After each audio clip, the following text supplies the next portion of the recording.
Hi everyone, welcome back to another episode of Journey to Purpose. With me today I have Mr. Travis Partington, who is the host of Oscar Mike Radio.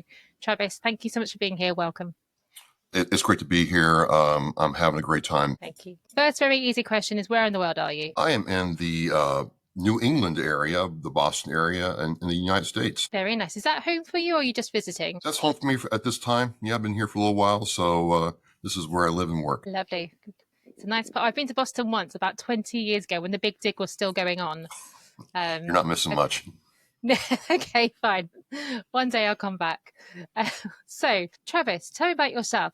I know you're this awesome radio host, and we talked before, but what led you to the radio show? It's quite an interesting journey for you. Oh, sure. Thank you. Well, I was one of those weird kids, I guess, who liked radio growing up. And I remember driving with my father, and he'd listen to talk radio. I thought that was pretty cool. This voice coming out of this box, coming through the car speakers, and people calling in and connecting, so on and so forth. And then to kind of date myself, the band Rush's song Spirit of Radio really evokes an emotion that few other things can, right? We're so video centric now, and that's all cool, but there's still something magical about sitting there and not seeing the person or band or performer, but hearing what they do and connecting with it and it giving you a feeling. I've always found that amazing, right? And my first part-time job was at 98 Rocks in Shreveport, Louisiana. I thought it was really cool. I got to call people. This is country area in the United States. Like, these people are all like countrified, and, I get to ask them like, hey, why don't you listen to Motley Crue? Well, I don't know who Motley Crue is there, son. I mean, I'll listen to, George Strait and Randy Travis. Okay, click.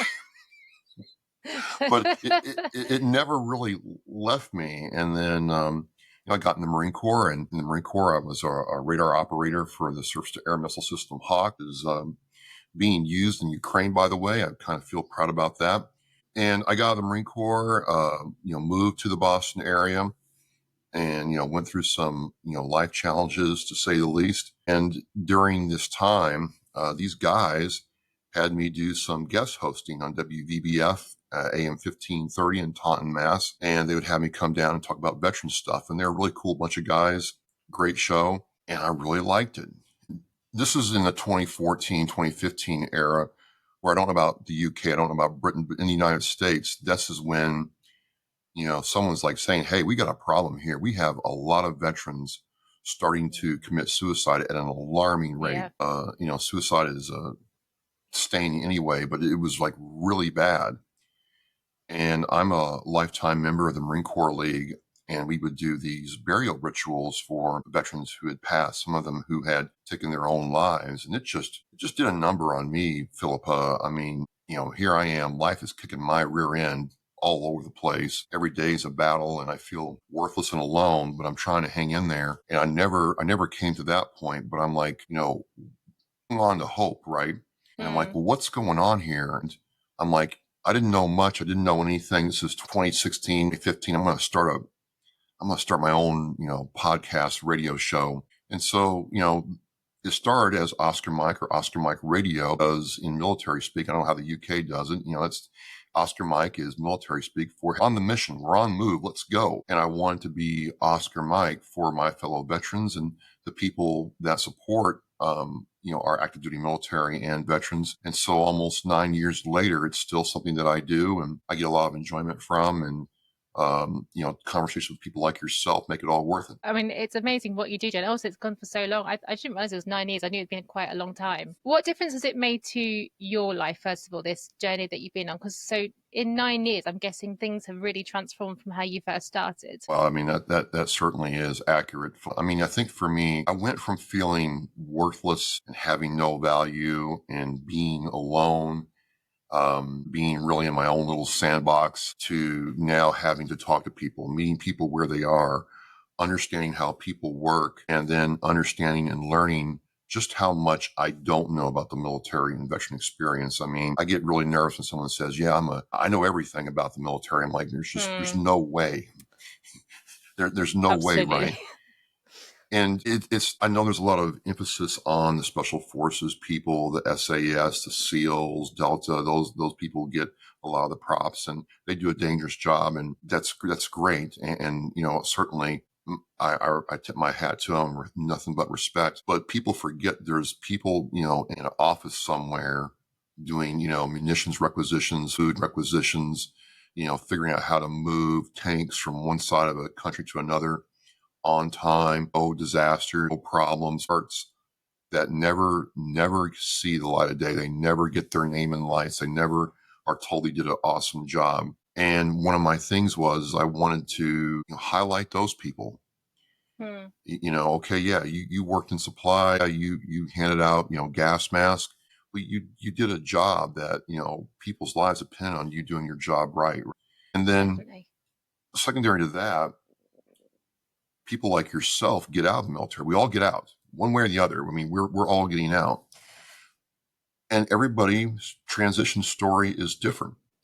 I handled my transition differently than the next person next to me in 1st Land Battalion, but we all got out. And it's always amazed me that, I've got friends, I'm sure you do too, who maybe worked in a bank, worked for an insurance company, teacher, doctor, whatever. They've done that for the last 25, 30 years of their life. Whereas you and I have had to kind of reinvent ourselves multiple times. And to do it well is takes effort that people don't appreciate. I think you appreciate it. I know I do. And I think it's one of the most fascinating things about our, fraternity and sorority, the esprit de corps. I think that's why when I talk to, foreign military, professionals, there's a bond there because we've done that, right? And it's been great telling those stories. And then I'll close with this, that I'm finding out that there are more and more, not just here in America, but like when we talk about East Durham Veterans Trust, there's more and more civilians, we'll call them patriots, right? Who understand that the freedoms they enjoy come at a cost, and they want their business, their service, whatever they do, to be available to veterans, not only to use it and enjoy it and to get value from it, but also, hey, if you're a veteran and you meet these qualifications or not, we'll try to find a place for you to give you a job and give you a career. And I think we've got to really highlight those people and give them applause and be there for them to help them do this. I think they're truly the next phase of veterans advocacy. I love that. There's a couple of things I want to go back and just ask Sure. you a bit more about. First of all, I love what you said about supporting people who are, in the back offices doing that admin process. And I think it's really important to highlight that. And you and I know this, but to do that admin job, you still have to go through all the training. Yep. And you might do that admin job from Afghanistan, from Iraq, from Haiti, from wherever it's going to be. And I think there's a lack of appreciation that there is a standard that everyone has to get to, regardless what that end job is. And that standard has to be maintained as well. And I think we've talked about in different forums the trauma that can come with any part of your military training, and people don't realize that. So I love the fact that you call that out and recognize it. But I also like the fact you sort of said yourself that they don't get the airtime. Do you find it easier to engage them to come on your show, or do you find that they sort of go, oh, my experience wasn't the same and therefore I'm not a true veteran in that sense sometimes? Sometimes, yeah. And it's because, again, the Navy SEAL here in the U.S. gets so much press, so much adulation that's like, well, well, I didn't deploy, or I didn't serve in combat, or I didn't. But I'm like, to your point, you did. I don't know about the UK, but from Marine Corps boot camp, the attrition rate for Marine Corps boot camp is about 28%. Right, yeah. So you go into, and my platoon was 88 people. By the time we graduated, we were down to, 44 that actually graduated. Gosh. Those guys either Hard got that. dropped Yeah. for drug use, they couldn't PT, or they had another problem, or they got really hurt. It's not something that everybody can do. And then you have to meet the standard. And I can both tell stories of people who just said, you know what, I'm out. I'm going to, get stupid and get kicked out. And so it's hard to maintain that standard. And yeah, I mean, I don't know about you, but I didn't serve in combat, but I buried 3 Marines when I was in Yuma, Arizona. And all of them were accidents that could have been prevented. All of them were human error. And it made it very hard to, to deal with when you're getting your buddies, stuff together for burial. It did something to me. Yeah, absolutely. I'm I not think, PTSD, but I'm definitely like, I go back there and think about what happened. yeah. why that happened. Yeah. It's interesting you say that. So I served in Bastion in Afghanistan. So I always joke that it wasn't a proper deployment because like there's a holiday park in the UK called Butlins. I'm like, it's like Butlins, but people shoot at you sometimes, you know. But perhaps that's not quite the right comparison. But compared to losing people out in Afghanistan, though it was horrible and it's shitty and it does cause PTSD and all the rest of it, there's also a logic to it in that is what you have trained to do. And so death does happen. Where I found I struggled the most was people who died in the UK. For, like you were saying, on exercise. Or I had a very good friend of mine. He came home from Afghanistan, and actually, I suspect we all came back and thought we were like invincible because it's that thing you go through. And he crashed. He had a car crash and he died. And then I had another friend who actually just died of cancer. And in some ways, those deaths were worse for me than the ones in theatre because they kind of didn't make sense. Like to have gone through everything we went through and to have this as your ending, it plays on your mind in ways that you couldn't predict, I don't think. No.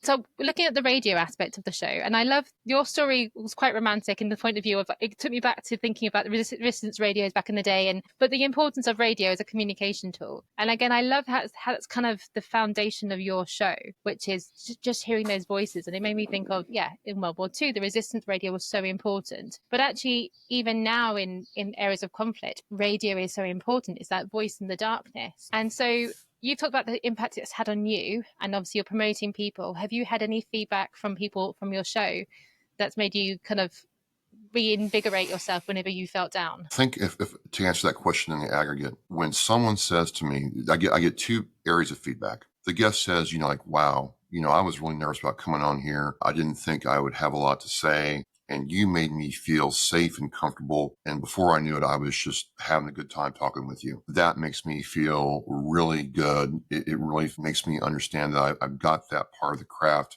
down. In that moment, I did what I should have done as a host, right? Because I'm not trying to get you. I'm not trying to like trap you. I'm not trying to make you feel less than. I want you to open up and maybe go to some dark places. So there's one part of it. But the thing that really hits home to me is when I've gotten emails. I've had other family members come up to me in person or through social media and say, you know what? My dad served in Vietnam. My dad served in World War II, Gulf War, and never talked about the stuff with us that he talked about with you.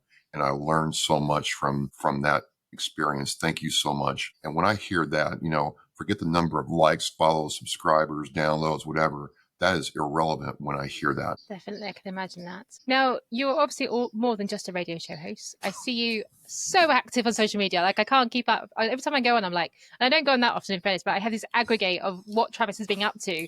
And it's like, he's up and down America doing all sorts of things. So is that in support of your show? Is that in support of the veterans community? Is that a personal thing that you do? What's going on with all this traveling that you do? Well, I mean, it's kind of morphed into this thing where it's like, hey, we're a PR company. Checked out your show. We'd like you to come down to Washington, D.C. and, check out, be a part of the Elizabeth Dole Foundation's 10th annual convening. I'm like, I wasn't even on the radar. I wasn't even like looking for that.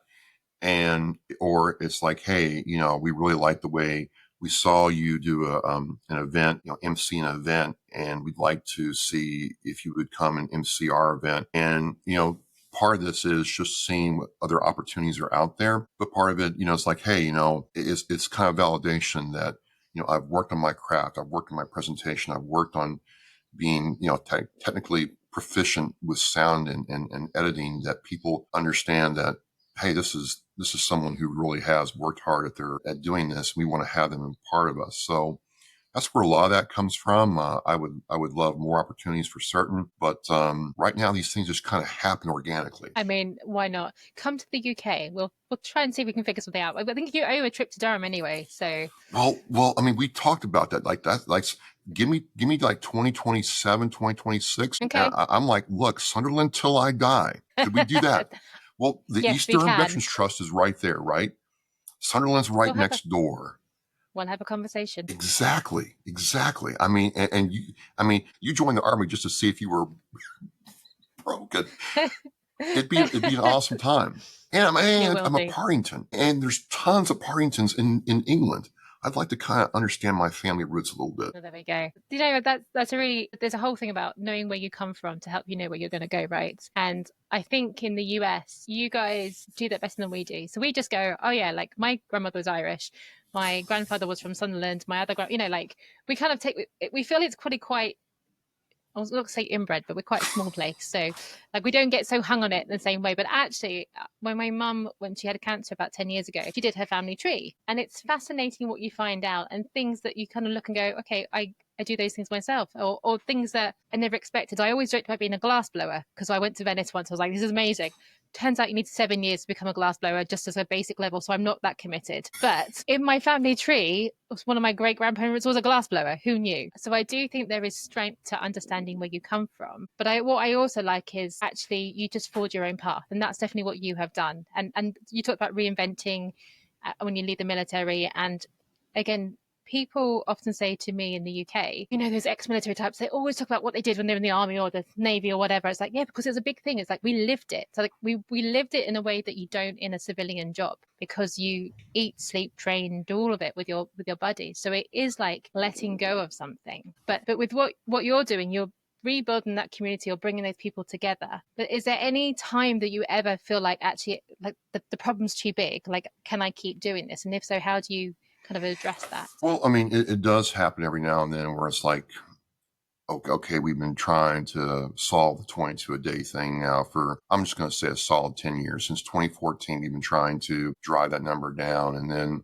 I hear about somebody, committing suicide, or in close to home, we had a veteran last year, go to a VA parking lot and commit suicide. And it's like, what's going on here? I mean, you can literally in this country, dial 988 and get help, and dial 911, and our police officers have to help you. You don't have to go through this by yourself, right? And I think it shows just how much we don't know. And then the other side of this coin again is, to World War One. I'm learning, because I'm starting to really study World War One, just how much we don't know about World War One, because it was forgotten. Stories weren't told. Stuff wasn't written down. And there's a lot of, history out there, to be sure, but we don't really understand what happened in those trenches. We really don't understand how those lives are being spent and why we don't fight wars like that anymore. And, I'm hoping, when I tell someone's story, that their part of their service stays alive somehow. World War One's a really interesting one because in the UK, we call it the lost generation. And either people didn't come home, or they came home and never talked about it. They were so scarred, they were changed people. And have we learned the lessons of the trauma from the trenches? I'm not sure that we have. And that's why agree. that points to your problem. I know, for example, the UK has a similar suicide problem. It's more in the teeth arms, so the infantry rank have a bigger problem, surprisingly. But the rifles have a barracks down the road from me, and they have a suicide prevention line which is burning hot all the time. And it's also that passing of time, and when that trauma resurfaces. And so 2014, of course, we'd done 10 odd years of Afghanistan. We'd also had people doing Iraq. In the UK, we've also had Northern Ireland. We did the Balkans, the Bosnians. And so it kind of gets this point. And I think it's prevalent when you leave as well, because although we know that suicide happens where you're serving, but once you leave again, you're out on your own. That comfort has gone, that familiarity is gone. And I almost think that there are times where people just think that they're too ashamed to say that they're struggling, or they just don't have the words because we've not taught them how to express these things. Right. And not just military, but anybody, but particularly in the military. Well, I think, the Veterans Administration over here is still learning.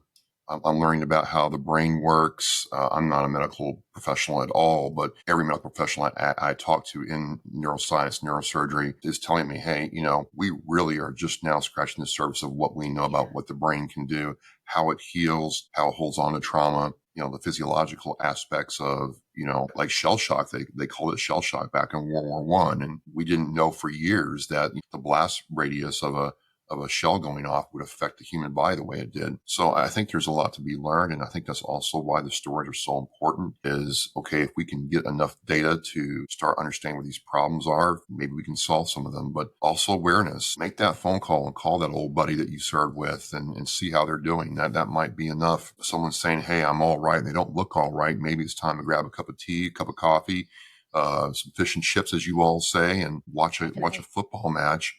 Watch a football game over here and just see what's going on. Say that, Philippa, because one thing that I have learned and been told by VA professionals, other clinicians, is one thing that we know for certain is that loneliness is really the true precursor to suicide. When someone decides either they don't want to interact with people, or they think they're so damaged they can't interact with people and so self-isolate, won't interact, won't get out of the house, or even play video games with their buddies online. That's really the first indicator that we have a possible, suicide, occurrence coming up. And so there's this big push to make sure that, hey, in our communities, we stay connected somehow. It could be you're playing a FIFA match. It could be you're playing a COD match. It could be that you're just going down to the local pub and throwing darts. It could be any number of things, but just being around other people is proven to be enough to at least hold that off until help can arrive. So what I'm trying to say is us are probably our best bet to help our fellow veterans stay alive. What I do now is I when I drive to London, it's about 2.5 hours for me. So probably for you, that's like going around the corner to your neighbour. But so I always call people in my car when I'm driving, because that's like the time where I've got no other distractions other than not crashing, obviously. So when I'm driving and when I'm weeding the garden, I will call people and go, hey, we haven't spoken for a while. What's going on? And there's always a part of me that goes, maybe they don't want to take my call. But actually, they don't want to take the call. They won't take the call, and that's fine. Or they'll put text go, not now, Pippa, or they'll call me back or whatever. But a number of times I've had someone go, my God, it's great. Actually, this is perfect timing. And something's actually just happened, good or bad, because it's not always bad, that they wanted to share, that they had no one to share with. And so just even taking a half-hour call when you're driving or doing the weeding. I'm so old. It makes a difference. And connection is also important for me as an individual. As someone who isn't in that dark place, but I still need connection as well. And I still have this ongoing struggle personally between what I call autonomy versus connection. Autonomy being like, I want to live my life the way I want to live it. I want to travel, do all these things, but I'm not an island of one. And if I try to be, then that's when the sadness, the loneliness, it comes to me like anyone else does. And so I think all of us struggle with this balance of being our own independent people and whatever that means for each person versus the fact that as humans, we are tribal. We do need connection. And again, when you leave the military, you lose that. Well, I mean, it's like, okay, I had to, I've literally showered with other men, for 4 years, slept with them, smelled them, and bad. I'm done with that. I don't want to be around. And you can go the other side where you just stay in your own little hole. So there's balance there that I had to find. Definitely. Do you have a vision for the radio, for where you want to take it next? So I'd love to scale it up. I'd love to become syndicated, true syndicated program that's heard either on the Armed Forces Radio Network or, start getting it to a point where it can be heard on radio stations nationwide. Very close to being there in terms of, I have my technical side down pretty well. I have my format and process down really well. It's just trying to make that jump to being a commercial entity. And I get nervous sometimes, honestly, because, once you go that route, you have other entities telling you, what you cannot talk about. And so I kind of like being able to say, you know what, I know that in the grand scheme of things, that story isn't going to be like a big, Instagram or TikTok hit. But that person's story has value, so I want to tell it. I don't want someone else telling me that someone else's story doesn't have value, if that makes sense. Absolutely. I love that. And I think, again, it's autonomy versus connection. It's the same struggle, even with federating your show. And I really hope that you find that happy, sweet spot. And I'm sure you will, knowing you. Do you knit or crochet, is it? Boy, I crochet. I love this. Yes, I do. How did that happen? Tell me more. You want? Okay, I'll tell you the story. So almost 9 years ago, and I started Oscar Mike Radio in July of 2016. And in late August of 2016, my guy Keith Hayes hits me up and says, "Hey, this lady in Georgia needs yarn because she makes blankets for veterans for the Georgia VA system. And it'd be really good if you could help her out. I'm like, I don't know heck about y'all. Like, what are you talking about? But I'm like, this is kind of cool. I mean, because I don't know about you, but I still have my Marine Corps poncho liner that I use for a blankie. And there's something about a blanket that I look like Shrek's little younger brother, but I love my blankie. I do, Nothing wrong with that. Exactly. I don't care. I want my blanket sometimes. So I get it. So I started looking around and I realized, wow, I remember my grandma, doing knitting and crochet, didn't think much of it. But I'm like, this is a whole different world. So I came across these ladies who do Project Linus. I don't know if it's in the UK, but Project Linus, what they do is they make blankets and hats and scarves for kids with cancer. And then they donate them. There's a big pediatric cancer center here in the Boston area. And I found this club and they're like, yeah, you know what? We've got these garbage bags full of scraps. We'll give them to you, but you have to learn how to crochet. Typical New England women here, Philippa, they're going to help you. They're going to support you, but they're going to make you pay for it up front before they do. We're going to laugh at you. I respect that. We're going to laugh at you, but then we'll help you. And, like, look at these mitts, right? I mean, I gotta figure out how to, but, I'm like, okay, I'm going to do this. And then I got to the point where I'm like, you know what? I'm not going to let a little piece of metal and some string beat me. I'm a Marine. Darn it, I can do this. And I just never quit. And then like 6 months later, it's just kind of like automatic. And then, 9 years later, it's like, I can crush a blanket. I don't really know why I still do it. I've never kept any of the blankets I've made. I do blankets primarily, but I found that, what I started doing is I still give them to Project Linus, but for people's fundraisers for, anything, like I did one for a Brain Foundation's fundraiser and I've done one for other fundraisers, that some people really like the idea of this big Shrek looking dude, making a blanket. And then they watch me do it. And, I got this patriotic one that I do. And at this fundraiser, couple women were getting ready to throw hands like husband, get the credit card out. I want that blanket. And I'm like, cool, that's cool. But yeah, I can't tell you why I do it. I don't keep anything that I make, but I think there is a certain sense of satisfaction that it's making somebody warm. They really like it. And then if it raises money for a nonprofit, win. Oh, no, that's amazing. But also, as a neuroscience, I have a theory about some of it, which is okay. When we do the tactile things, when we actually do a physical thing, it triggers the happiness in our brain. Like it triggers all the happy centers, and not in a sense of like, hey, let's go crazy and have a party, but just in case of like, I just feel good because you have a tangible start, a tangible finish, and also I don't know about you, and it's probably a bit different now that you're a pro, but when I do anything physical like that, my mind clears. It is the only time my mind clears. If I'm working at a desk, if I'm on a computer, my brain's going, I have to do these 6 billion things as well in the background. But if I also possibly because I'm actually going back to the car accident that I had. Anything manual I do, it takes me a while to get like good at it because my brain has to relearn how to do all these things. And so I think my brain totally clears. But even when I'm good at it though, it just still stays clear. It's in the process of the knitting, the sewing, the weeding. I love weeding because again, it's a very tactical thing, and also I can see progress. Yeah, and all those sense of fulfillment that you get. So that's my theory that your brain is basically getting high off you knitting blankets. That's possible. That's entirely plausible. Sounds good to me. I never really thought about it, so I learned something new today, Philippa. Every day's a school day, right? But what I also love about you, and it's your self-deprecating humor. You don't look like Shrek, so it is unusual. No, it's not, you're not too green. Far, once or twice removed. Give me that. Maybe second cousins. I don't know. There you go. Second via Australia or somewhere.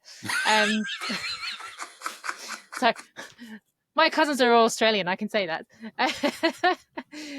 But actually, I like what it represents, though, and the attitude you had to it was like, I'm not going to be beaten by this, and it takes a lot of swallowing your pride to do something you've never done before, and to know that you might not be good at it at the start, but do it anyway. And that's a really great lesson I think people need to hear more often. I just didn't, I mean, like, you look, I didn't care how I looked. I didn't care what people said. I'm just like, I'm going to do this because I'm not going to let a piece of string beat me, Philippa. It's just not going to happen. Right. No freaking way. I'm a Marine, darn it. Chessie would be proud of me. Dude, I think it's wonderful, and I'm really pleased for you. And I also think, actually, maybe the Marine Corps should introduce it as something, because again, for that clearing that mind, finding your center, mindfulness, all those good things, you never know. That could be a side thing that you do in your spare time. I could see it. I could see a platoon of Marines cranking out some blankets. You bet. And they'll do it in such a competitive way as well, right? Oh, yeah. It'll be such like a serious mission to complete to the highest standard, the fastest possible, as if they're assembling a rifle. Same thing applied. This blanket will be If we can make a contest out of it, we're doing it.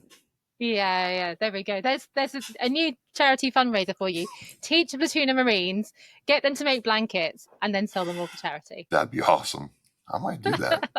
I will support that if you do, however I can. So anything else that you do for around the veterans that you kind of want to highlight it? Because you visit a lot of places. Is there any one place that's on your mind that you support in Boston that you want to highlight, or in Boston area, I should say? So I'd be remiss if I did not mention, if I could, the New England Center and Home for Veterans. And why is that important? When I got out of the Marine Corps, even though I did this high-tech radar job and had the DD-214, that's proved I could do the job, and my licenses, all that stuff. When I got to the civilian world, none of that mattered. And it was a real wake-up call that, wow, no wonder, people struggle when they get out of the military. Because I'm like, well, you're not technical enough. I'm like, what do you mean? You see this missile as long as your car? I would fire this. I worked on radars. Yeah, but you just don't have a civilian piece of paper that says you're technical. Sorry.